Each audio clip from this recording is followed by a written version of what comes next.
Assalamualaikum warahmatullahi wabarakatuh. Selamat datang di channel YouTube kami Matematika ITERA. Perkenalkan, nama saya Bono Andri Wibawa akan membawakan mata kuliah Matematika Dasar 2B dengan materi persamaan diferensial. Mari kita mulai dengan pendahuluan. Persamaan diferensial ini difokuskan untuk mencari solusi persamaan diferensial.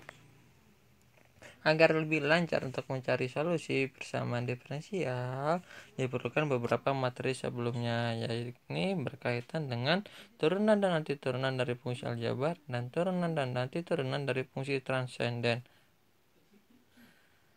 Mempelajari persamaan diferensial penting dikarenakan adanya beberapa contoh dalam kehidupan sehari-hari. Di antaranya adalah contoh dalam pemodelan populasi NT dengan NT adalah banyaknya populasi pada saat T, dan pemodelan fisika dalam gerak ST di mana ST adalah jarak pada waktu ke T, VT adalah kecepatan pada waktu T, dan AT adalah percepatan pada waktu T. Model yang digunakan dalam pemodelan populasi NT adalah dN per dt sama dengan RNT, yang ini dibaca sebagai laju dari pertambahan populasi akan sebanding dengan banyaknya populasi pada saat T, dengan R adalah konstanta pembanding. Pemodelan dalam fisika di materi gerak itu seringannya adalah VT alias kecepatan merupakan laju dari jarak alias kecepatan adalah turunan dari jarak, dan percepatan adalah turunan dari kecepatan. Mari kita lihat tujuannya. Setelah mempelajari persamaan diferensial, diharapkan mahasiswa mampu untuk memahami konsep diferensial dan turunan, menemukan solusi umum dari PD terpisah, dan menemukan solusi khusus PD dengan masalah nilai awal. Peta konsep dari materi ini adalah persamaan diferensial itu pertama kita pelajari turunan dan diferensial. Yang kedua, kita melihat suatu bentuk PD yang terpisah dengan tiga bentuk umumnya, dy per dx sama dengan fx, dy per dx sama dengan gy, dy per dx sama dengan fx dikali gy. Ketiga bentuk umum ini dicari solusi umum dan solusi khususnya. Ya, kita mulai dengan materi pertamanya, yaitu diferensial dan turunan. Definisi, misalkan y sama dengan fx adalah fungsi terturunkan dari variabel bebas x. Delta x adalah pertambahan sembarang dalam variabel bebas x. Dx disebut diferensial variabel bebas x sama dengan delta x. Delta y adalah perubahan sebenarnya di dalam variabel y ketika x berubah dari x ke x plus delta x, yakni delta y sama dengan f x plus delta x dikurang fx. Itu ya, alias kita baca delta y itu selisih dari y alias perubahan sebenarnya dalam variabel y ketika x nya berubah. dy disebut diferensial variabel tak bebas y, didefinisikan oleh dy sama dengan f aksen x dx. Turunan dapat dianggap sebagai hasil bagi dua buah diferensial. Mari kita lihat ilustrasinya. Kan kita punya y sama dengan fx. Turunan dari y sama fx didefinisikan sebagai dy per dx sama dengan f aksen x. dy dx sama f aksen x. Nah, diferensial variabel tak bebas y didefinisikan ini kan ya dy sama dengan f aksen x dx. Terus f aksen x nya kita ganti dengan dy dx. Maka karena dx adalah suatu konstanta, dx tadi itu adalah diferensial variabel x sama dengan delta x kan di poin B. Berarti dx itu konstanta, maka kedua buah persamaan di ruas kiri, kedua buah ruas di kiri maupun di kanan bisa dibagi dengan dx. Berarti yang di kiri dapat dy per dx sama dengan dy dx. Yang merah itu merupakan pembagian dua buah diferensial. Yang merah pembagian dua buah diferensial, yang biru merupakan turunan. Oke, berarti kita bisa bilang turunan merupakan hasil bagi dua buah persamaan diferensial. PD dan tipe-tipe PD. Persamaan diferensial adalah, ini kita belajar istilah-istilah ya. adalah persamaan yang mengandung derivatif atau turunan fungsi. Variabel tak bebas adalah variabel yang akan diturunkan terhadap variabel bebas, sedangkan turunan variabel bebas terhadap dirinya sendiri akan bernilai 1. PD biasa adalah PD yang hanya mempunyai satu variabel bebas, dan PD parsial adalah PD yang mempunyai lebih dari satu variabel bebas. Tingkat atau order dari suatu PD adalah tingkat derivatif turunan tertinggi. Pangkat dari suatu PD adalah pangkat tertinggi dari order PD tersebut. Solusi dari suatu PD adalah sebuah fungsi yang memenuhi persamaan diferensial. Solusi persamaan diferensial terbagi menjadi dua, yaitu solusi umum dan solusi khusus. Solusi umum itu berarti solusi yang masih mengandung variabel yang tidak diketahui, misalkan variabel C, umumnya C ya. Variabel khusus itu variabel tersebut sudah diganti dengan suatu konstanta. Oke, ya sudah, kita coba lihat ada contoh-contohnya biar lebih jelas untuk PD dan tipe-tipenya. Ini ada 5 soal. Yang pertama kita lihat daya per dx. Daya dx ini berarti dia PD biasa karena variabel bebasnya cuma satu, yaitu x, tingkat 1 karena turunan pertama, pangkat 1 di turunan pertama tersebut berpangkat 1. PD kedua itu ternyata pangkat 2-nya bukan dari pangkat, merupakan turunan kedua, yaitu menyebabkan ini PD-nya PD tingkat 2. Dan masih PD biasa ya, karena variabel bebasnya cuma 1x. Kalau di sini PD biasa tingkat 2 dan pangkatnya pangkat 2. Kenapa bukan pangkat 4? Padahal ada angka 4 di sini. Karena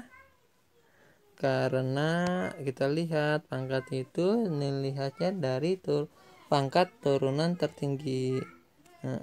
Turunan tertinggi bisa kalau lebih dari satu buah, makanya kita ambil pangkat tertingginya. Kalau cuma ada satu buah turunan tertingginya, berarti itulah akan menjadi pangkatnya juga. Dan kata lain, ini disebut PD biasa tingkat 2 dan pangkatnya pangkat 2. Kalau yang nomor 4 itu PD parsial, dikarenakan variabel bebasnya itu ada x sama y, tingkatnya tingkat 1 dan berpangkat 1. PD yang kelima PD parsial tingkat 2 dan berpangkat 1. PD order 1. Oke. PD bentuk umumnya adalah dy per dx sama dengan fx, y. Dengan kata lain, sebenarnya secara umum PD-nya ini ada variabel x dan variabel y. Cuma kasus kita memfokuskan ke PD order 1 yang terpisah, yakni dengan tiga bentuk umumnya yang tadi disampaikan di depan. Daya per dx sama fx, daya per dx sama dan gy, daya per dx sama fx dikali gy. Yang dimaksud dengan terpisah di sini adalah variabel x dan y terpisah dengan tanda perkalian maupun pembagian, gini juga boleh gitu. Nggak ada daya per dx, nggak, variabel x dan y nya tidak nyampur, bisa dipisahkan dengan tanda perkalian gitu ya. Untuk umum yang pertama bisa dicari solusinya dengan cara seperti ini. D-nya dinaikin ke atas biar bisa kita kasih lambang integral. Setelah dikasih lambang integral daya jelas jadi y, integral fx jadi f besar x. Inilah yang dimaksud solusi umum dari model yang pertama. Tidak lain dan tidak bukan seperti mencari anti turunan dari suatu fungsi fx gitu ya. Cukup sederhana sehingga nggak perlu contoh, kita langsung ke bentuk umum yang keduanya. Bentuk umum yang kedua itu dy per dx sama dengan gy. Dua kasus yang kita pelajari dalam bentuk umum yang kedua, ketika gy nya merupakan y min a berpangkat n maupun y min a dikali y min b. Yuk kita lihat kasus pertamanya.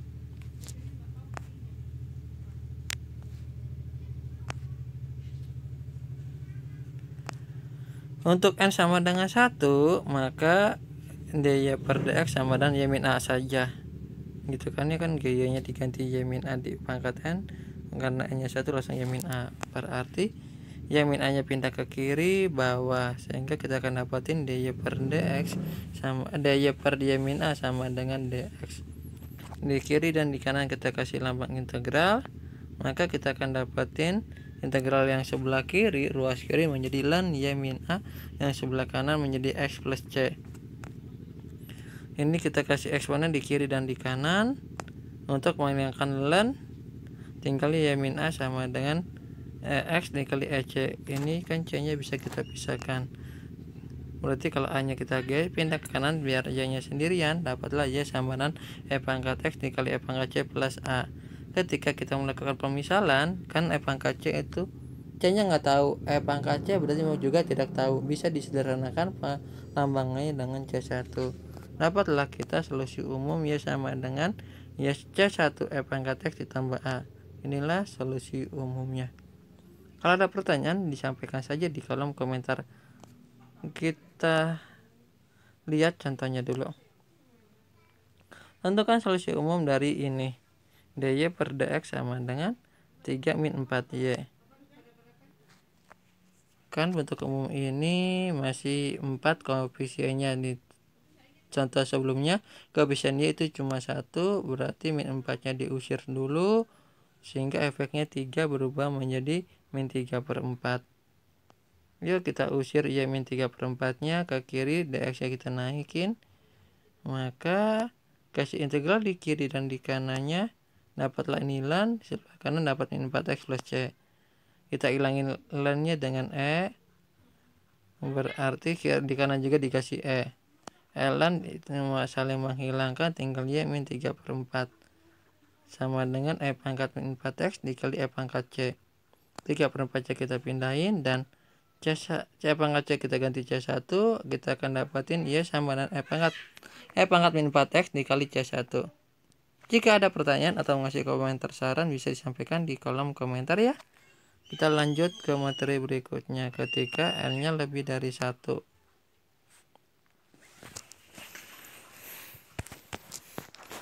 Berarti dy per dx sama dengan y min a pangkat n, kita pindahkan ke sebelah kiri. Kalau kita kasih lambang integral, tentunya ini pangkatnya kita naikin. Kita boleh ya, y min a per pangkat min n dy sama dengan integral dx. Maka y min a per pangkat min n plus 1 dibagi n min n plus 1 sama dengan x plus c. Ini kita suruh pergi min n plus 1 nya, dapat x plus c. Pangkatnya kita hilangkan, jadi pangkat sebelah kanan seper min n plus 1 gitu ya. Terus a nya kita suruh pergi. Inilah bentuk umum dari solusi umum dari kasus 1 ketika n nya lebih dari 1. Misal 2, 3 dan seterusnya. Oke. Yuk kita lihat. Solusi umum dari dy per dx sama dengan 2 dikali y min 3 pangkat 2. dy per dx sama dengan 2 dikali y min 3 pangkat 2. Y min 3 pangkat 2 suruh pindah ke kiri. Kita kasih lambang integral, maka pangkat 2 yang di bawah kita naikin ke atas jadi pangkat min 2. Kalau kita integralkan, berarti kan pangkatnya ditambah 1 menjadi min 2 tambah 1 itu min 1. Dibagi juga dengan min 1. Sebelah kanan menjadi 2x plus c. Ini min 1 nya kita suruh pergi, dapat min 2x min c. Kita balik y nya ke atas, bukan di bawah lagi. Y min 3 sama dengan seper min 2x min c. Y sama dengan seper min 2x min c plus 3. Oke, kita sebelum lanjut ke kasus kedua dari bentuk umum yang kedua, kita lihat dulu materi dekomposisi pecahan parsial. Mungkin ini sudah kita pelajari di materi sebelumnya. Bagi yang sudah, kalau yang belum, kita coba review saja ya bagi yang sudah lupa dengan materi sebelumnya. Dekomposisi pecahan parsial ketika ada dua pembaginya berpangkat 2 yang bisa difaktorin, yang bisa dilinearkan, bisa disederhanakan menjadi linear yang terpisah. Maksudnya y min a nya menjadi y min a sendiri, y min b menjadi y min b sendiri, nggak bergabung lagi merekanya. Tugas kita tinggal mencari a sama b biar bentuk yang luas kiri setara dengan bentuk yang luas kanan. Yuk caranya diapain? Disamakan penyebut dulu sebelah kanan. Berarti dapatlah A dikali Y-2 ditambah B dikali Y-1. Karena pembaginya sama bisa diabaikan. Terus kita kalikan, kumpulin Y-nya sebelah kiri. Gitu ya. Kalau ini kita kalikan jadi A ya dikurang 2A dikalikan B kali Y itu BY, B dikali 1 B. Sama-sama punya Y suruh ke depan, yang nggak punya Y suruh ke belakang. Berarti Y-nya keluar, tinggal A ditambah B. Oke, dari sini kita akan dapat suatu sistem persamaan linear A tambah B sama dengan 0 karena sebelah kiri tidak ada Y. Berarti kita bilang koefisien dari Y di sebelah kiri itu 0 dan min 2A min B itu menjadi 1. Dengan eliminasi kita akan dapat A sama dengan min 1 dan B sama dengan 1. Berarti kita bisa pecah dekomposisi pecahan yang kiri menjadi lebih sederhana di sebelah kanan. Efeknya cukup besar. Yuk kita lihat efeknya di sebelah sini. Solusi umum dari dy per dx sama dengan 2 dikali y-1 y-2. Di sini kan tugas kita pindahin y-1 y-2 di bawah, 2-nya tetap di atas, dx naik ke atas, kasih integral di kiri dan di kanan. Tadi dari dekomposisi kita peroleh 1 per y-1 sama y-2 sama dengan min 1 per y-1 tambah 1 per y-2. Maka integral, kalau ini kasih integral, sebelah sini sama sini kasih integral juga ya. Kita akan dapatin integral yang ini cukup sederhana, tinggal min ln. Yang integral sebelah sini jadi ln. Ini dapat 2x plus c. Ya kita satukan, kalau minus berarti dia di bawah. Hilangin ln pakai eksponen sama seperti sebelumnya. Terus y-1 ini naikin ke atas. Maka kita akan dapatin y dikali eksponen dikali 1. Dapat lagi ini kan ya. Terus yang punya y kita usir ke sebelah kiri, yang nggak punya y usir sebelah kanan. Sama-sama punya y bisa dikeluarkan. Tinggal 1. Kenapa? Y dibagi y jadi 1. Y eksponen dibagi y tinggal eksponen doang. Nah, karena y dikali sesuatunya itu bisa disuruh pergi ke bawah. Biar kita bisa dapatin y sama dengan sekian. Inilah yang udah dapat solusi umum. Jika ada pertanyaan, kritik dan saran boleh disampaikan di kolom komentar. Mari kita lanjut materinya. Sekarang kita lihat bentuk umum dari PD terpisah untuk yang ketiga. dy per dx sama fx dikali dy. Kan ini bentuk umumnya, dy sama fx dikali gy dx. Ya maksudnya dx dipindahin ke atas, gy nya diturunin ke bawah biar y sama y ngumpul, f sama x kumpul. Terus ini kasih integral di kedua ruas. Nah, dengan teknik pengintegralan yang sudah kita pelajari di materi sebelumnya maupun di materi matematika 1B, kita bisa akan dapatkan solusi umum dari PD ini. Yuk kita lihat contohnya. dy per dx sama dengan y plus 2 dibagi x. Maka tugas kita pisahin benar-benar x yang di sebelah x tetap di kanan, jadi sebelah kiri. Berarti kita kasih integral di kedua ruas, maka integral 1 itu ln. Begitu juga yang di kanan ln juga. Keduanya punya ln yang harus dihilangkan biar kita dapat y. Kita hilangkan ln maka eksponen. Eksponen di kiri maupun di kanan. Oke, eksponen ini kita pisahkan dulu ya. Berarti eksponen ln itu hilang. Jadi y plus 2 saja. Ini juga sama, tinggal x saja. Plus 2 nya kita suruh pergi, sekaligus kita misalin. Dapatlah solusi umumnya y sama dengan c1x dikurang 2. Alhamdulillah. Inilah cara-cara mencari solusi umum. Materi berikutnya itu tentang mencari solusi khusus dari persamaan diferensial biasa dengan masalah nilai awal. Kalau kita punya PDB apapun itu dari bentuk 1, bentuk 2, bentuk 3, selama dia terpisah, maka cara sebelumnya kita akan dapatin solusi umum. Nah, kita pastikan solusi umumnya benar dengan cara mengecek kembali perhitungannya ataupun mensubstitusi solusi yang didapat ke dalam PD. Oke, kita substitusi ini masalah nilai awalnya. Kita substitusi masalah nilai awal ke solusi umum, insya Allah akan dapatin solusi khususnya. Mari kita lihat contohnya. Tentukan solusi khusus dari ada 4 soal seharusnya 2, 3, 4. Keempat soal ini tadi sebenarnya sudah kita cari, cuma berbeda. Tadi sebelumnya tidak ada masalah nilai awal, sekarang ada masalah nilai awal. Yuk kita cari solusi khususnya. Kan di yang pertama barusan saja kita dapatin solusi umumnya. Kita substitusi Y1 sama dengan 2, kita ganti X ya menjadi 1, Y nya menjadi 2, dapatlah C1 sama dengan 4. Berarti solusi khususnya kita dapatin Y sama dengan 4X dikurang 2. Terus yang warna biru solusi umumnya Y sama dengan E pangkat min 4X C1 ditambah 3/4. Dari sini kita substitusi solusi masalah nilai awalnya, ganti X nya dengan 0, ganti Y nya dengan 2. Kita akan dapatin C1 nya sama dengan 5/4. Cukup sederhana ya. Kan kita ingat kembali E pangkat 0 itu 1, makanya tinggal C1 saja, 3 pecah pergi. Oke, kita coba. Ini solusi khususnya, ganti C1 nya dengan 5/4.